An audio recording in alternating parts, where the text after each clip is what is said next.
이제 9월부터 가을이 점점 다가오는 것을 피부로 아침 저녁으로 느낄 수가 있습니다. 이제 들파는 열매들이 나름대로 연걸어 가서 추수를 기다리고 또 기대하고 있습니다. 그런 의미에서 우리도 영적으로 무엇을 추수해야 될 것인가, 어떤 열매를 거두어 드려야 될 것인가 하는 내용의 말씀 중심으로 몇 주간에 걸쳐서 드리려고 합니다.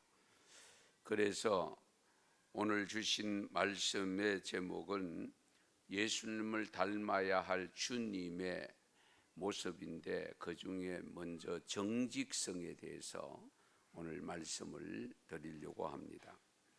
우리 독일 베를린에 본부를 둔 반부패 운동 단체인 국제투명기구라는 것이 있습니다. 국제투명기구. 그래서 우리 국제투명성기구가 있는데 2022년 지난해 국가별 부패 국가 인식에 대한 내용을 발표를 했는데요. 100점 만점에 우리나라는 63점을 받아서 전체 180개국 중에서 31위를 차지했습니다. 나름대로 180개 국가니까 31위 정도면 나름대로 잘 받았다고도 볼 수 있겠습니다만은 OECD라고 하는 경제협력개발기구인데요. 나름대로 국가에서 잘 사는 그런 삶을 사는 나라들에게 38개 나라가 있는데 그 중에는 22위에 해당되는 지수입니다. 덴마크가 90점으로 1위고요. 핀란드, 뉴질랜드가 87점으로 공동 2위고 노르웨이가 84점으로 4위입니다.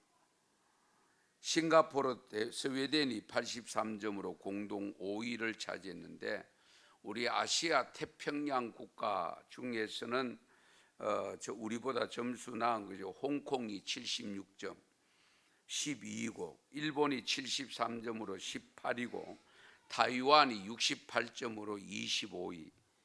그래서 우리가 63점으로 31위를 차지했다는 내용입니다. 우리 이때에 우리 한국 투명성 기구가 부패 인식 지수를 결과를 설명하면서 우리나라 여러 분야를 지적을 했습니다만은 우리 한국 투명성 기구가 지적한 내용을 보면 정부 차원의 반부패 정책을 다시 한번 점검을 하고 반부패 리더십을 강화해야 한다 하는 것을 강조하면서 일러준 내용이 있습니다.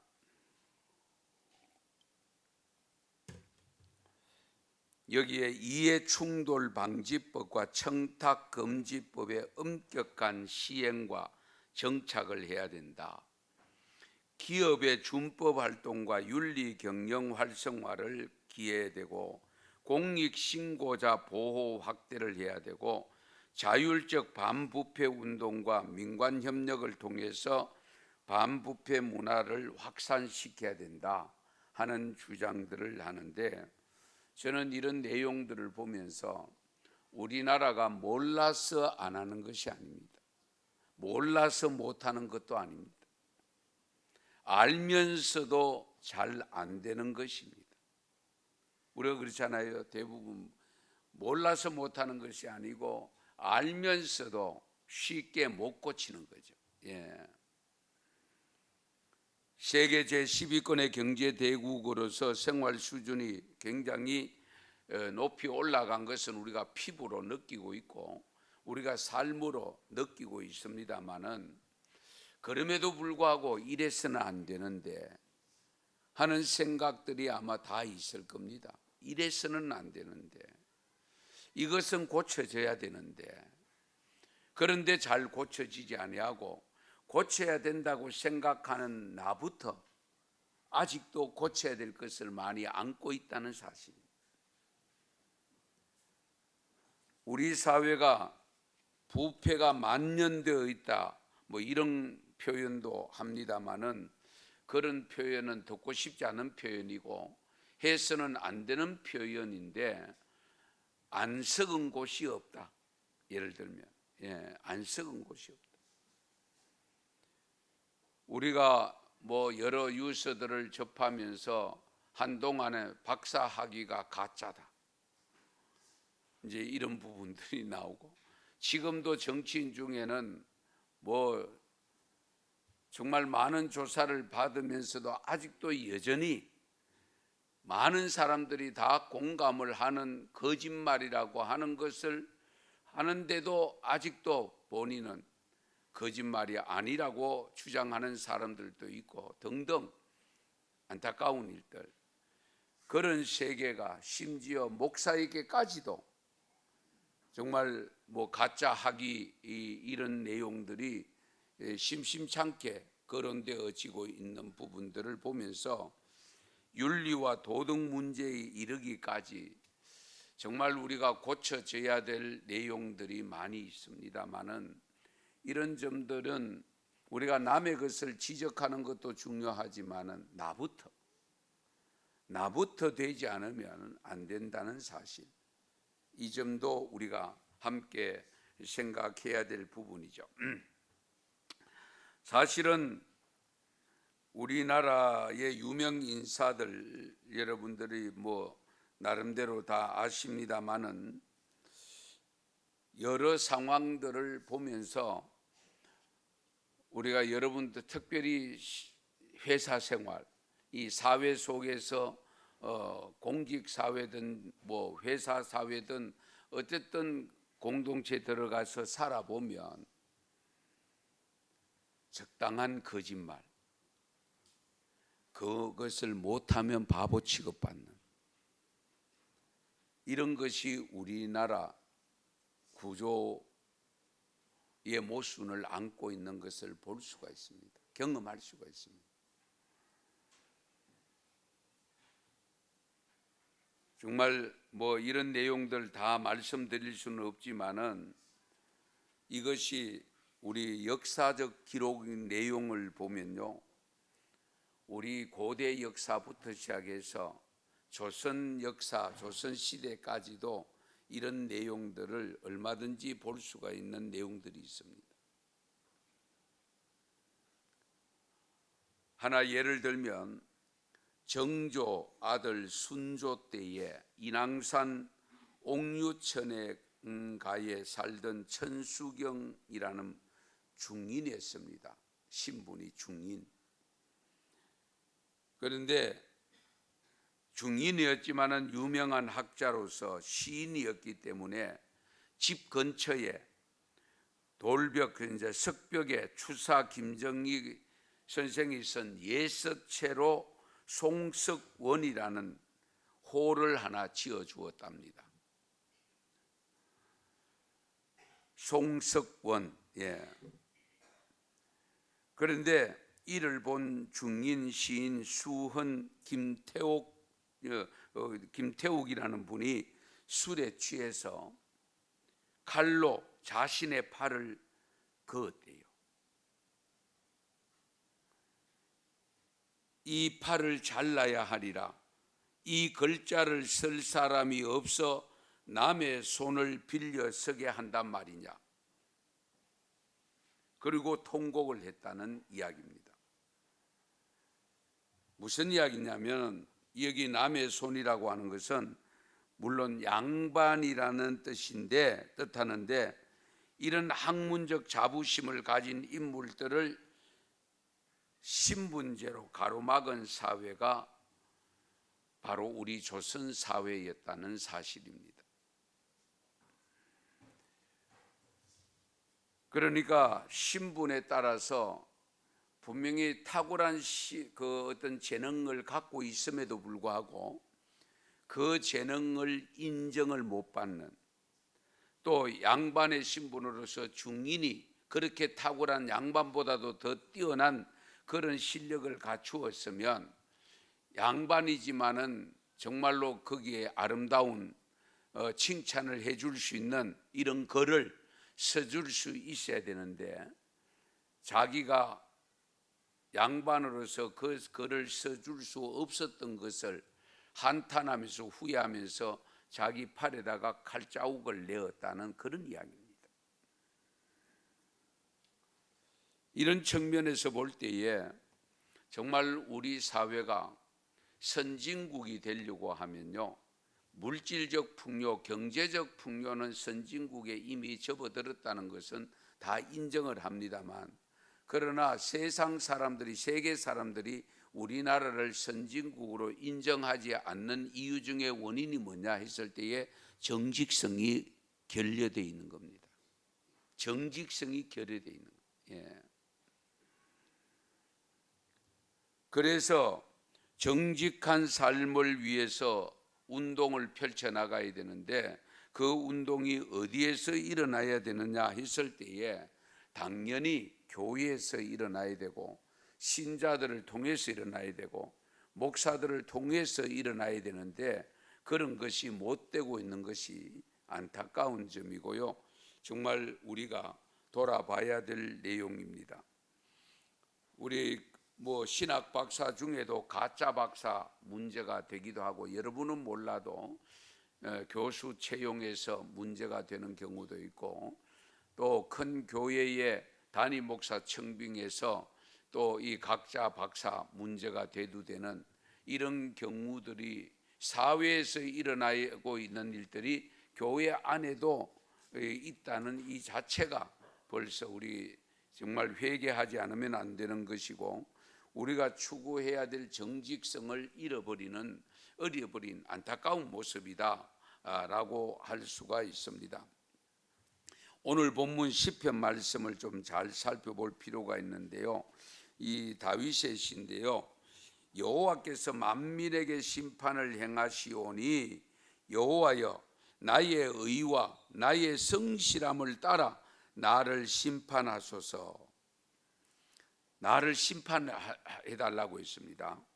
그런데 악인의 악을 끊고 의인을 세우소서.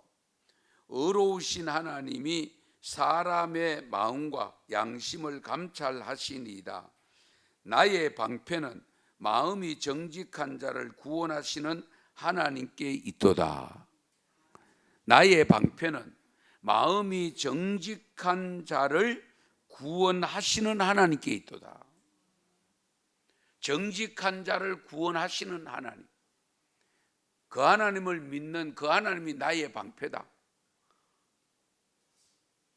그러면 어떻게 됩니까? 내가 정직한 마음으로 살아갈 때에 당하는 모든 어려움들은 우리 하나님께서 막아주신다, 그 뜻이잖아요. 예, 하나님이 막아주신다. 다 거짓말하는데 거짓말 안 하는 내가 있으면 내가 오히려 이상한 사람이 됩니다. 그렇잖아요. 다 도둑인데 도둑 아는 사람이 거기에 끼어 있으면, 도둑질 하는 사람은 다 어렵고 자기들은 괜찮고 안 하는 내가 더 문제가 되는 이런 것이 우리 사회입니다. 예. 어쨌든 이 다윗은 나의 방패는 마음이 정직한 자를 구원하시는 하나님이 나의 방패다. 정말 멋있는 고백 아닙니까? 이 고백이 저와 여러분의 고백이 될 수 있기를 바랍니다. 나의 방패는 마음이 정직한 자를 구원하시는 하나님께 있도다. 잠언 23장 15절 16절 말씀 보면 이렇게 말씀합니다. 내 아들아, 만일 네 마음이 지혜로우면 나 곧 내 마음이 즐겁겠고. 내 아들, 만일 내 마음이 지혜로우면 나 곧 네 마음이 즐겁겠고.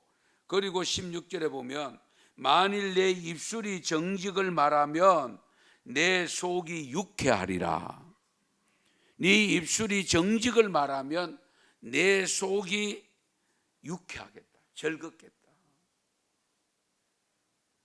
우리 하나님은 우리 성도들의 입술에서 정직함이 나타나면 하나님의 마음이 유쾌하대요. 예.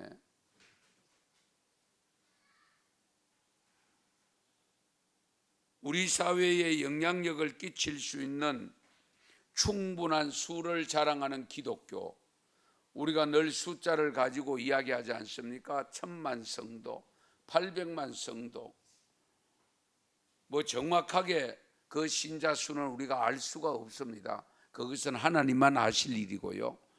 그러나 우리가 표면적으로 예수를 믿는다, 기독교 신자다 라고 발표한, 고백하고 있는 사람들의 숫자가 1000만이다, 800만이라고 하는데, 지금은 많은 분들이 주장하기를 600만, 700만까지 내려옵니다. 그러나 그 숫자도 적은 숫자는 아니죠. 충분히 우리 사회를 충분히 감동시키고 선한 영향력을 끼칠 수 있는 숫자입니다.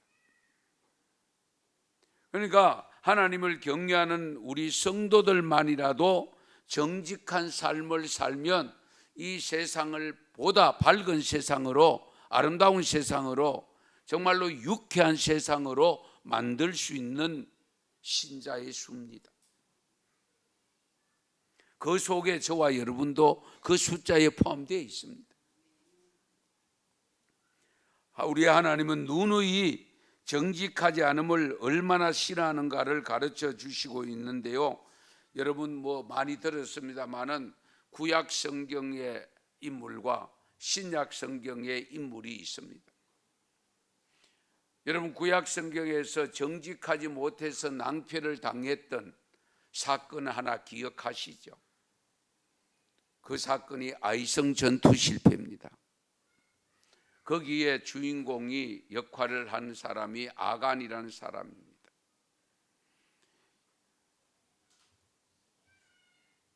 열두 명의 정탐꾼이 가나안 땅을 정탐하고 돌아왔을 때에 여리고성을 보고 온 사람들의 고백이 뭡니까? 땅은 너무 좋은 땅인데 성이 너무 견고하고 거기 살고 있는 사람들은 우리가 대하기는 너무 장대하고 정말로 우린 고목의 매미 같은, 그런데 우리 못 들어가도 안 된다. 10명이나 반대했습니다. 그러던 땅에 들어가서 여호수아가 이끌고 들어가서 여리고성, 하나님이 시키는 방법대로 해서 그 성을 한 명도 다치지 아니하고 전사당하지 아니하고 그 성을 무너뜨리잖아요. 그리고 난 다음에 여리고성 다음에 보니까 작은 아이성이 눈에 들어오는데, 아이고 저건 여리고성에 의하면 별거 아니다. 뭐 많이 갈 것도 없고 한 3,000명쯤 갑시다. 그래서 올라가서 전쟁을 치르자 말자 실패를 하고 후퇴를 하면서 36명이 전사를 당합니다. 그러니까 여호수아가 이해가 안 되잖아요. 아무리 지도자지만은 하나님 앞에 기도합니다. 왜 이런 일이 일어났습니까? 도대체 이유가 뭡니까? 그때 하나님께서 대답하시기를, 너희 중에 하나님의 계명을 어기고 여리고성을 점령했을 때에 전리품을 취하지 말라고 했는데 전리품을 취한 사람이 있다. 그 한 사람. 그래서 여호수아가 12지파 대표들을 불러놓고 조사를 해보니까 유다 지파 세라의 정손 삽디의 손자 갈미의 아들 아간이라는 사람이 시날산 외투함불 감추고 금덩어리 은덩어리 자기가 묻고 있는 장막 밑에 감추었던 것이 발각이 됩니다. 한 사람의 부정직한 때문에 그 엄청난 36의 희생을 당하고 그 얼마든지 쉽게 무너뜨릴 수 있는 아이성 전투에서 실패를 했다는 사실. 이거 무엇을 의미할까요? 하나님께서 원하시는 것이 무엇인가를 우리에게 가르쳐 주잖아요. 우리에게 가르쳐 주는 것이 뭡니까? 정직성을 요구하고 있다는 겁니다. 정직함. 그 정직함이 얼마나 중요한가를 우리에게 가르쳐 주고 있습니다. 신약의 대표적인 부정직함을 통해서 하루아침에 두 부부가 죽은 사건이 발생하잖아요. 아나니아와 삽비라입니까? 초대교회가 마가다락에서 성령을 받고 성령 받고 난 다음에 많은 사람들이 자기 것을 재산을 팔아와서 사도들 앞에 발 앞에 놓고 같이 나눌 때에 유무상통이 됩니다. 그러다 보니까 가난한 사람도 없고 잘 사는 사람도 없이 함께 더불어 사는 아름다운 모습을 보니까 아나니아 삽비라도 생각이 나서 사도들에게 작정을 합니다. 그래서 재산을 다 팔았습니다. 팔고 나니까 마음이 달라졌습니다. 이거 다 갖다 드리면 우리가 뭐 먹고 살지, 아마 그 생각을 했던 것 같아요. 그러니까 그 팔았던 돈에서 얼마를 감추어 놓고 사도들 앞에 가지고 왔는데 이미 성령님께서는 사도들에게 그 사실을 알렸습니다. 알게 되었습니다. 그때에 베드로 사도를 비롯해 사도들, 이게 전부냐? 예, 전부입니다. 그러니까 그 자리에서 세상을 떠나게 되고 그를 장사하러 돌려보냈던 사람들이 돌아오기 직전에 아내가 내려옵니다. 아내가 내려왔을 때에 네 남편이 가지고 온 그것이 전부냐? 예, 전부입니다. 그래? 네 남편을 장사하고 돌아오는 사람이 이 앞에 올 때 너도 그와 같이 되리라. 어떻게 이런 일이 있을 수 있습니까? 사랑의 하나님께서 그래도 한 번쯤 봐주시지, 회개할 기회를 주시지, 그런 생각이 들 수 있잖아요. 그럼에도 불구하고 그렇게 하신 이유가 뭘까요? 왜 그렇게 하셨을까? 하나님이 원하시는 것은 정직성이라는 거예요.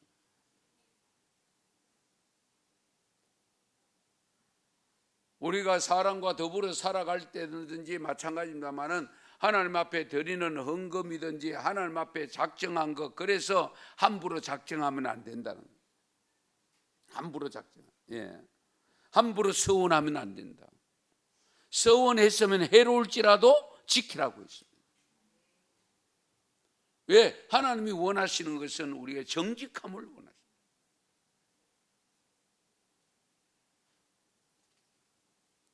성도 여러분, 우리 모두 이 가을을 맞이하면서 정말 많은 비가 내리고 많은 뜨거운 햇살 속에서 힘들어하는 삶을 여정을 보냈습니다마는 우리가 육신적으로 살아가는 삶에 필요한 열매도 필요하지만은 우리는 영적으로 영생을 얻은 자로서 천국을 소망하면서 사는 자들로서 우리에게 필요한 것은 영적 열매입니다. 영적 열매. 예. 개인이나 교회 공동체가 정직해야 됩니다. 우리가 정직하지 못하면 무엇으로 예수님을 믿는다고 할 수 있겠느냐? 우리가 모든 면에서 정직해야 됩니다. 우리의 믿음도 정직한 믿음이 되어야 되지만은 우리 삶 속에서도 정직한 삶으로 KS 마크가 아니고요, 저는 JS 마크를 받아야 돼요. 지저스 마크를 받아야 돼요. 예. 가정에서도 정직해야 됩니다. 우선 부부간에 정직해야 서로 신뢰가 되어지고, 부모와 자식 간에 정직해야 서로 신뢰가 되어지고, 그래야 그 공동체가 힘 있는 공동체가 되지 않을까. 예. 그 순간을 모면하기 위해서 거짓말하고 싶은 생각이 들 수 있죠. 엄마, 내가 안 그랬어. 아빠, 나 모르는데요.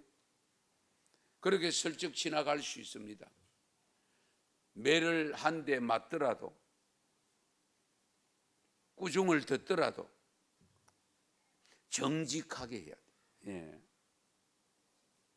그것이 삶 속에, 가정생활 속에서 나타나야 학교 가도 정직해지고, 그것이 쌓여야 사회생활 들어가도 정직한 사회생활이 되어집니다.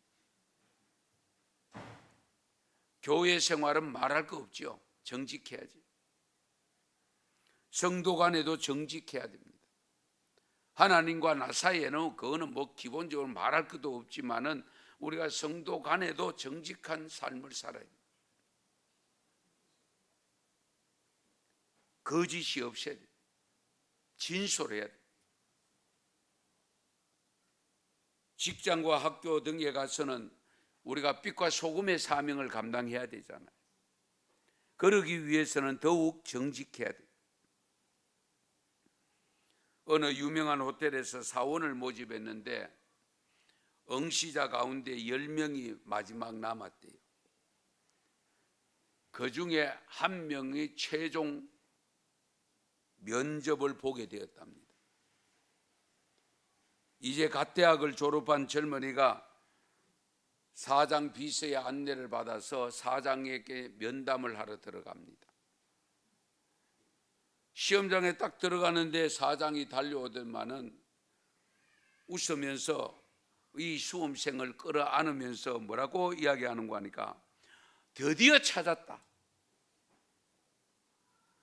지난주 공원, 호수 공원에서 내 딸을 구한 젊은이가 바로 이 청년이구나 하고 와락 그 면접 보러 들어온 청년을 안게 됩니다. 드디어 찾았다. 호수 공원에서, 공원 호수에서 내 딸을 구해준 사람이구나. 순간적으로 어떤 생각이 들까요? 면접 보러 왔습니다. 최종 면접입니다. 사장이 뭐 좀 잘못 알고 왔는 것 같은데 그냥 뭐 넘어갈까? 받아들일까? 아니면 아니라고 이야기할까? 순간적 갈등이 생기지 않겠어요? 그래서 이 청년이 아닙니다. 잘못 보셨습니다. 지난주에 저는 공원에 간 적이 없습니다. 다음 날 호텔 사장으로부터 연락이 왔는데 내일부터 출근할 것. 할렐루야. 이 사장이 보고자 했던 것이 뭐냐? 정직성을 보고자 했던 겁니다. 정직함. 예.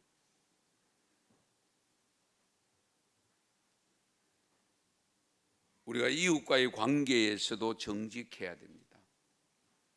우리가 신뢰가 되어야 친구가 많죠. 친구가 없다는 것은 신뢰를 주지 못하기 때문입니다.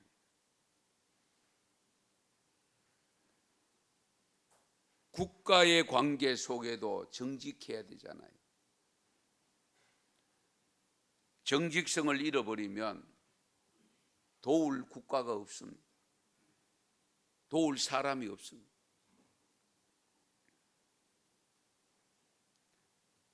그래서 어려운 일을 당해보면 평상시에 어떻게 살았느냐가 나름대로 가늠이 됩니다. 베풀며 정직하게 사는 사람은 도우려고 하는 사람이 많이 나타나지만은 그렇지 않는 삶을 살면 도우려는 사람이 별로 없다는 사실.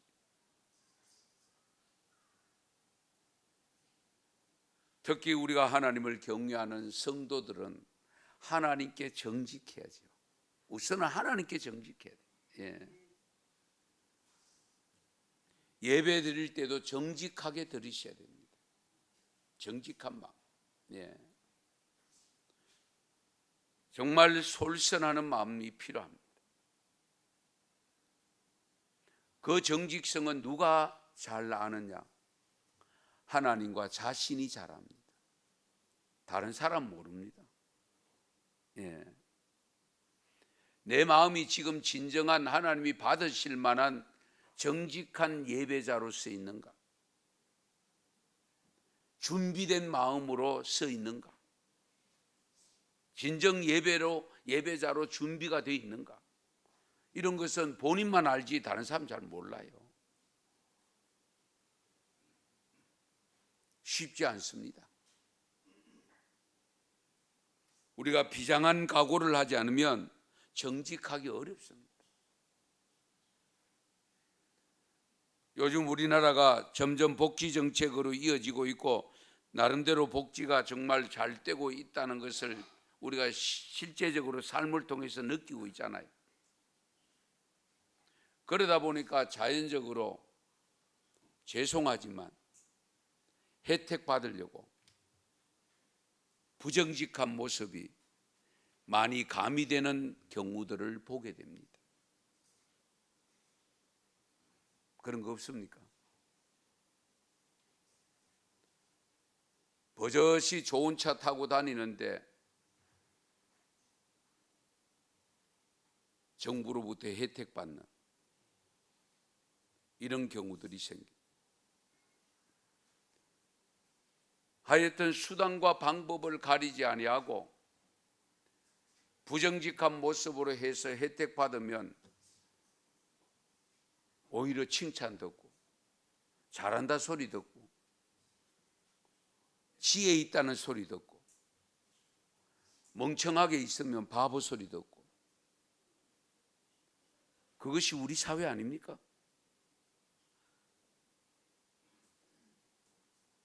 우리가 이런 부분들을 정말 잘 생각해야 됩니다. 역대상 29장에 보면 솔로몬이 성전을 건축하기 위해서 필요한 건축 헌금을 백성들이 드렸을 때에 너무 정직한 마음으로 성실한 자세로 드린 것을 다윗이 목격하고 하나님 앞에 고백한 내용이 있습니다. 역대상 29장 16절 17절인데 우리 같이 한번 읽겠습니다. 우리 하나님 여호와여, 우리가 주의 거룩한 이름을 위하여 성전을 건축하려고 미리 저축한 이 모든 물건이 다 주의 손에서 왔사오니 다 주의 것이니이다. 나의 하나님이여, 주께서 마음을 감찰하시고 정직을 기뻐하시는 줄을 내가 아나이다. 내가 정직한 마음으로 이 모든 것을 절거히 들여 싸우며 이제 내가 또 여기 있는 주의 백성이 주께 자원하여 드리는 것을 보오니 심히 기쁘도소이다. 아멘. 다윗 자신도 정직하게 드렸다고 고백합니다. 그 정직하게 드렸다는 고백이 어떤 내용일까요?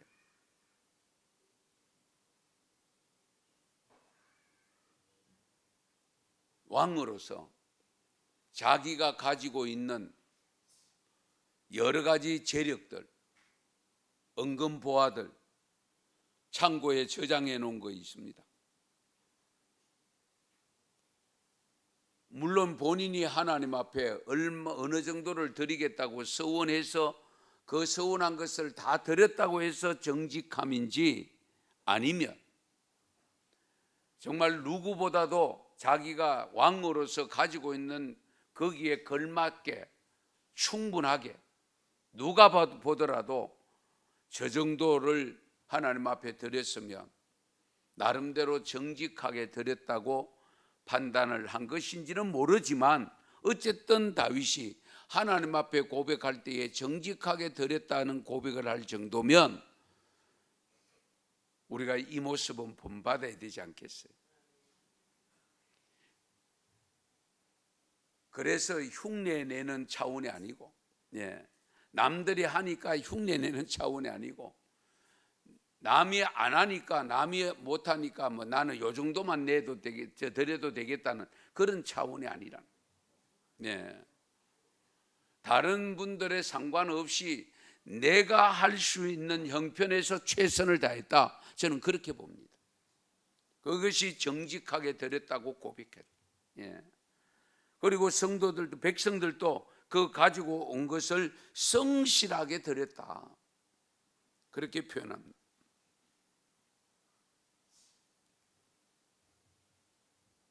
오늘 본문에 보면 거짓 정언이라고 하는 정이 나오는데요. 오늘 신약의 말씀, 우리 마가복음 14장 56절 내용을 보시면 예수님의 사역을 방해하고 그 사역을 감당하지 못하도록 하기 위해서 거짓 정언자가 많이 나타났습니다.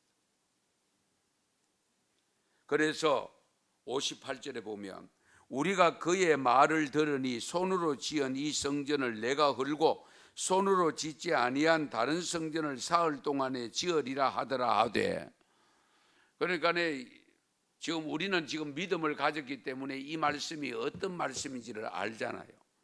그러나 이 말씀을 제대로 모르는 사람들, 믿음이 없는 사람들이 처음 읽을 때는 이게 무슨 말이고 3년을 지어야 될지 3개월을 지어야 될지 모르는 것을 사흘 만에 짓는다? 말이 안 되죠. 이것은 예수님 자신이 죽음과 부활을 두고 하신 말씀인데, 이것을 단순히 성전 건축과 이 성전을 헐라한 것은 예수님 자신이 십자가에 못 박히는 것을 두고 한 말씀이잖아요. 그런데 사람들, 모르는 사람들은, 영적인 지식이 없는 사람들은 저 성전, 예루살렘 성전, 저기 얼마나 많이 소요돼가 얼마나 큰 웅장한 성전인데 저걸 헐고 사흘 만에 짓겠다? 그러니까 거짓말을 한 사람이라고 고발을 할 수밖에 없는 그런 내용을 일러주고 있습니다. 그래서 대제사장이 일어서서 예수님께 묻습니다. 60절에 보면 너는 아무 대답도 없느냐? 이 사람들이 너를 치는 증거가 어떠하냐? 예수님이 또 침묵하고 있습니다. 아무런 대꾸를 하지 않습니다. 그러니 답답하게 여기던 대제사장이 다시 묻습니다. 61절 하반절에 보면 네가 찬송받을 이의 아들 그리스도냐? 네가 찬송받을 이의 아들 그리스도가 맞냐? 대제사장이 하는 이 질문에 예수님의 대답이 뭡니까? 내가 그니라. 여기에 예수님의 정직성을 나타내고 있습니다. 내가 그니라. 인자가 권능자의 우편에 앉은 것과 하늘 구름을 타고 오는 것을 너희가 보리라. 이제 이 말을 듣는 순간에 대제사장이 마음이 완전히 변합니다. 자기 옷을 찢으면서 이야기하기를 63절에 보면 우리가 어찌 더 증인을 요구하리요. 이제 뭐 더 이상 말할 거 있나? 저거 완전히 거짓말 맞다. 저거 예수님이 하고 있는 행위를 보니까 전혀 그리스도 구세주가 아닌데, 메시아가 아닌데 메시아라고 하고, 네가 찬송받을 이가 누굽니까? 하나님이잖아요. 그렇죠? 하나님의 아들 그리스도냐 하니까 내가 맞다. 내가 그니라. 요 대답만 피해가면 십자가에 못 안 박혀도 됩니다.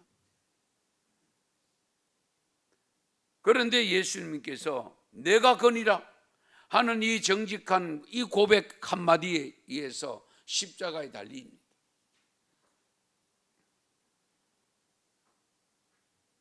그래서 계속적으로 말합니다. 그 신성 모독하는 말을 너희가 들었도다.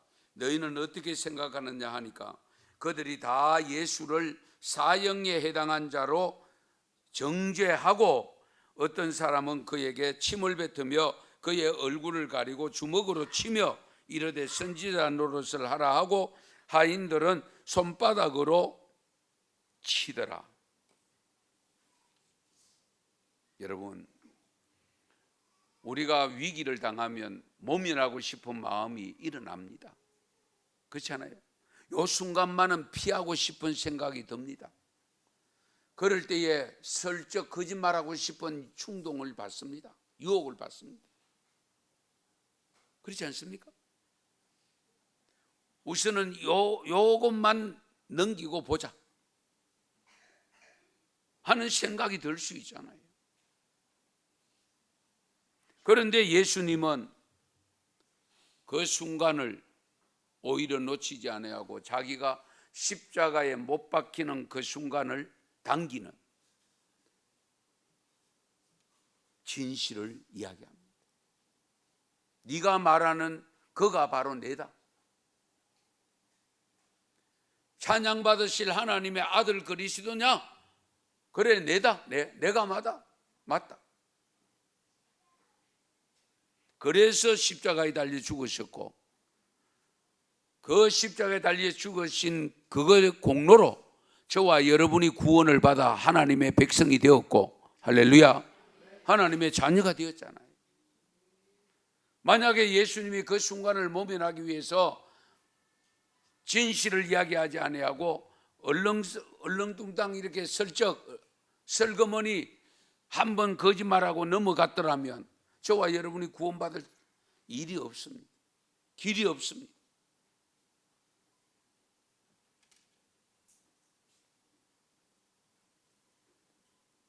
겟세마네 동산에서 십자가를 앞에 두고 기도하실 때에 아버지여, 아버지께서는 모든 것이 가능하오니 이 잔을 내게서 옮기시옵소서.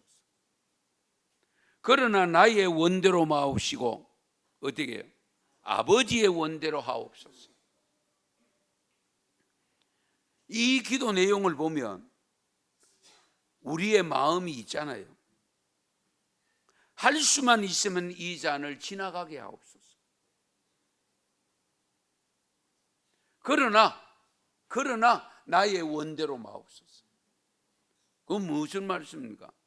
예수님도 이 고통, 십자가 고통만 지나가고 싶은 마음이 있다는 거예요. 물론 그것은 저와 여러분의 마음을 대표해서 예표해서 주신 고백이라고 봅니다마는, 그러나 나의 원대로 마옵시고 아버지의 뜻대로 하옵소서. 할렐루야. 그 아버지의 뜻이 십자가에 못 박히는 것이었고, 그래서 그는 정직하게 고백함으로 십자가에 못이 박히고, 박힘으로 말미암아 저와 여러분이 구원을 받는 길이 열리게 되었던 겁니다. 그래서 예수님 자신이 생전에 내가 곧 길이요 진리요 생명이다. 나를 믿는 자는 죽어도 산다. 살아서 믿는 자는 죽어도 살고 죽어서 믿는 자도 죽어도 산다. 그렇게 일러주셨던 거죠.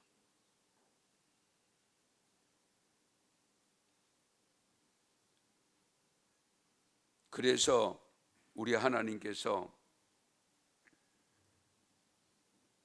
거짓 증언하지 말라는 것도 십계명에 주셨던 겁니다. 마가복음 10장에 보면 17절에서 20절에 보면 예수님과 한 청년이 대화를 나눈 것 여러분 기억하실 겁니다. 청년이 예수님을 찾아서 어떻게 해야 내가 구원을 받습니까? 그랬을 때에 살인하지 말라, 도둑질하지 말라, 거짓 증언하지 말라, 간음하지 말라, 속여 빼앗지 말라, 내 부모를 공경해라, 그 말씀을 하니까 그 청년이 뭐라고 대답하냐? 내가 이 계명은 어려서부터 다 지켰나이다. 어려서부터 다 지켰나이다.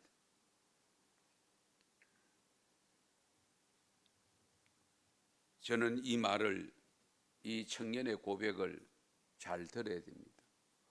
우리 하나님의 말씀을 어려서부터 지킬 수 있는 신앙 교육이 되어져야 된다. 어려서부터. 예.